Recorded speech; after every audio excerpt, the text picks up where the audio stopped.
Good afternoon friends. Next lecture છે દ્રવ્યગુણની અંદર દેવદારૂ drug વિશેના આના સિનોનિમ્સ વિશે. બીજી 6 ડ્રગ વિશે સિનોનિમ્સ આપણે જાણવા છે. તો દેવદારૂના શું સિનોનિમ્સ છે? દારૂ, મસ્તદારૂ, દારૂ ભદ્ર, દારવિંદ્ર. આ બધા એક જેવા કે દારૂ, મસ્તદારૂ, દારૂ ભદ્ર, દારવિંદ્ર. એના મિનિંગ પણ લખેલા છે. અને સુર ગુરુહ અને ધ્રુવ કિલીબ. ધ્રુવ કિલીબ એટલે કે હંમેશા અડિયારું રહે. અને સુગુરુહ એટલે કે લાકડાનો ઉપયોગ ઇન્દ્રના હવનમાં થાય. સુર ગુરુ. તો દેવદારૂના સિનોનિમ્સ છે દારૂ, મસદારૂ, દારૂ ભદ્ર, દારવિંદ્ર, સુર ગુરુ, ધ્રુવ કિલીબ. પછી ગોક્ષુના સિનોનિમ્સ જોવા છે તો કે અરુક ફ્રૂટ કે જે શું ધરાવે? કાંટા ધરાવે, કે જે પગને વાગી શકે છે. ગોક્ષુની અંદર કાંટા હોય એટલે જ આપણે એનું નામ શું આપ્યું? ટ્રિબ્યુલસ ટેરેસ્ટ્રિસ. 3 કાંટા અને કાંટા શું હોય? ટેરેસ્ટ. પછી ગોકંટક, સ્વાદુકંટક, ચિત્રકંટક. કેવા કાંટા પાસે? ગોકંટક, સ્વાદુકંટક, ચિત્રકંટક. ઇક્ષુગંધિકા એટલે કે ગોક્ષુ જે છે એ શેરડી જેવી ગંધ ધરાવે. વનશૃંગાટ તો કે વોટર ચેસ્ટનટના જેવા દેખાય ફળ. પલમ કષાય માંસનું લેખન કર્મ પણ કરે છે. પોલ એટલે કે માંસ, કષાય એટલે કે કશી નાખે, લેખન કર્મ કરનાર. સ્વદ્રષ્ટા એટલે કે તેને અડકવાથી સ્વેલિંગ થાય છે. તેને અડકવાથી શું થાય? સ્વેલિંગ થાય છે. સ્વદ્રષ્ટા. ઓકે, તો આ થઈ ગયા ગોક્ષુના સિનોનિમ્સ. કયા કયા? અરૂપ છે, સ્વાદુકંટક છે, ચિત્રકંટક છે. પછી આપણે વાત કરી ગોકંટક, ઇક્ષુગંધિકા, વનશૃંગાટ, પલમકષા, સ્વદ્રષ્ટા.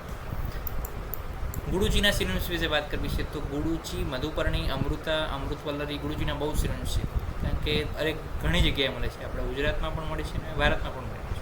દરેક અલગ અલગ જગ્યાએ અલગ અલગ નામથી ઓળખતા હોય. ગુડુચી, મધુપર્ણી, અમૃતા, અમૃતવલ્લરી, સોમાસોપવલ્લી. કુંડલી ચક્ર લક્ષણિકા. એ કઈ રીતે યાદ રાખશો? તો જો કુંડલી કુંડાળું બનાવીએ અને ચક્ર તો ચક્ર લક્ષણિકા આવી દે. કુંડલી ચક્ર લક્ષણિકા. છિન્ના, છીની લેવાનું. છિન્ના, છિન્નરુઆ, છિન્નોદ ભવા. 3 યાદ રાખવાના એક સાથે. પછી વત્સાદની જીવંતી તંત્રિકા અને વયસ્ત મંડલી દેવ નિર્માતા. એક વય વાળી મંડલી બનાવી કે જે દેવ નિર્માતા કે જે દેવ દ્વારા બનાવવામાં આવે. દેવ દ્વારા એક મંડલી બનાવવામાં આવે પ્રોપર એજવાળા વ્યક્તિઓ. એવી રીતે યાદ રાખજો. ગુડુજી છે એના ઘણા બધા સિનોનિમ્સ છે. પછી ગુગલુની વાત કરીએ.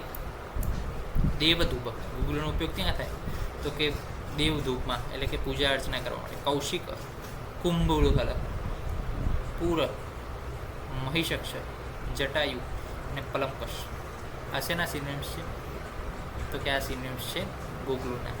તો પલમકશા અને પલમકસ બંને વચ્ચે ભેદ છે. પલમકશા એ ગોક્ષુરનું સિનોનિમ છે, જ્યારે પલમકસ એ જે છે એ શેનું સિનોનિમ છે?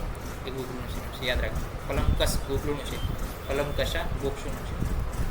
તો દેવધૂપ છે, કૌશિક છે, કોમગુલુકલ છે, પૂર છે, મહિષક, જટાયુ અને પલમકશ મેઇન ને છે. મેઇન આ વસ્તુ. ઓકે, અને ઇંગ્લિશમાં લખો ત્યારે ભૂલ ના પડે કે પલમ પછી કસ લખો તમે ધારો કે તો કસ આવી રીતે લખાય, પણ એ મૂકી દો તો પલમ કશા થઈ જશે. તો એવું એ આગ્રહ રાખવાનો કે સંસ્કૃતમાં લખીએ સિનોનિમ્સ. ઓકે. કંભારી તો કંભારી, ભદ્રપર્ણી, શ્રીપર્ણી, મધુપર્ણિકા. કંભારી, ભદ્રપર્ણી, શ્રીપર્ણી, મધુપર્ણિકા. પિત્તરોહિણી, કૃષ્ણવિંતા, મહાકુસુમિકા, સર્વત્રો ભદ્ર અને હીરા. આ શું છે? સેના કંભારીના? મેલિના આર્બોરિયા એના સિનોનિમ્સ છે. કંભારી, ભદ્રપર્ણી, શ્રીપર્ણી, મધુપર્ણી. પિત્તરોહિણી, કૃષ્ણવંતા, મહાકુસુમિકા, સર્વતો ભદ્ર, હીરા. પછી આપણે વાત કરીએ છીએ હરિતકીની. તો કે હરિતકી, વૈશ્યા, અમૃતા. અમૃતા શેનો સિનોનિમ્સ છે? ગુડુચીનો પણ છે.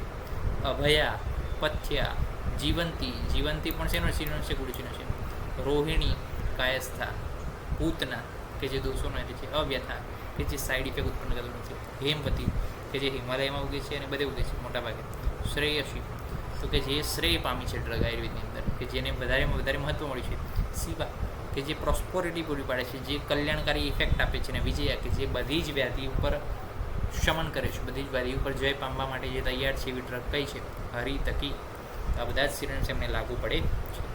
કે વૈશ્યામૃતા, અભયા, પથ્યા, જીવંતી, રોહિણી, કાયસ્થા, પૂતના, અવ્યથા, હેમવતી, શ્રેયસી, શિવા, વિજયા. તો આ જે છે સિનોનિમ્સ છે હરિતકીના. નેક્સ્ટ લેક્ચરની અંદર હરિદ્રાથી લઈ અને બીજી 6 ડ્રગ વિશેનો અભ્યાસ કરીશું. ત્યાં સુધી રજા આપશો. જય હિન્દ, જય ભારત, જય આયુર્વેદ, જય ધન્વંતરી. નમસ્કાર.